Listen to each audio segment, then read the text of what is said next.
ನಮ್ಮೆಲ್ಲ ಸಾಹಿತಿಗಳು ಹಾಗೂ ದತ್ತಿದಾರರು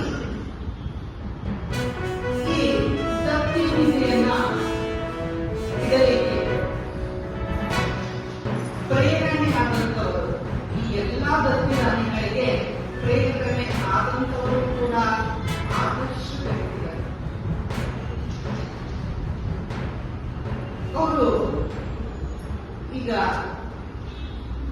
ನಮ್ಮವರೇ ಆದಂತಹ ಶ್ರೀಮತಿ ಜಯಶ್ರೀ, ಶ್ರೀಮತಿ ಅಮಿತಾ ದೇಸಾಯಿ ಅವರು, ಶ್ರೀಮತಿ ಹೆಣ್ಣು ಸನ್ನೋಡಿಯವರು, ಶ್ರೀಮತಿ ಜ್ಯೋತಿ ಪ್ರಧಾನಿಯವರು, ವಿದ್ಯಾ ಕುಂಬೇಕರ್ ಅವರು, ಶ್ರೀಮತಿ ಇಂದಿರಾ ಮೊಟ್ಟೆಬೆಲ್ಲರವರು, ಶ್ರೀಮತಿ ಪ್ರಭಾ ಪಾಟೀಲ್ ಅವರು, ಶ್ರೀಮತಿ ಸುಧಾ ಪಾಟೀಲ್ ಅವರು. ನಾನು ಯಾಕೆ ಬರೆದು ಹೆಸರಷ್ಟೇ ಉಳಿದಿದೆ ಅಂತಂದ್ರೆ, ಇವರು ಇಟ್ಟ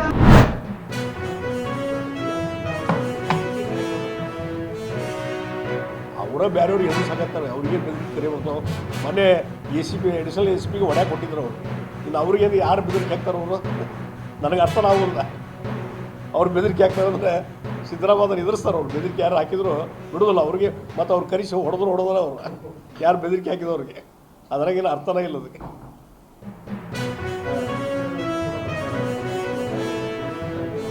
ಜಡ್ ಕೆಡಿಗೆ ಬೇಕಾದ್ರೆ ಕೇಂದ್ರ ಸರ್ಕಾರ ಕೇಳಿ ಜಡ್ ಕೆಡಿಗೆ ತೋಳಿಸಿ ಸೆಕ್ಯೂರಿಟಿ ಯಾರು ಬೇಡ ಅಂತ. ಜಡ್ ಕೆಡಿಗೆ ಸೆಕ್ಯೂರಿಟಿ ಬೇಕಾದ್ರೆ ತೋಳಿ. ಅದು ಮುಖ್ಯಮಂತ್ರಿ ಇದ್ದೇ ಇರ್ತದೆ.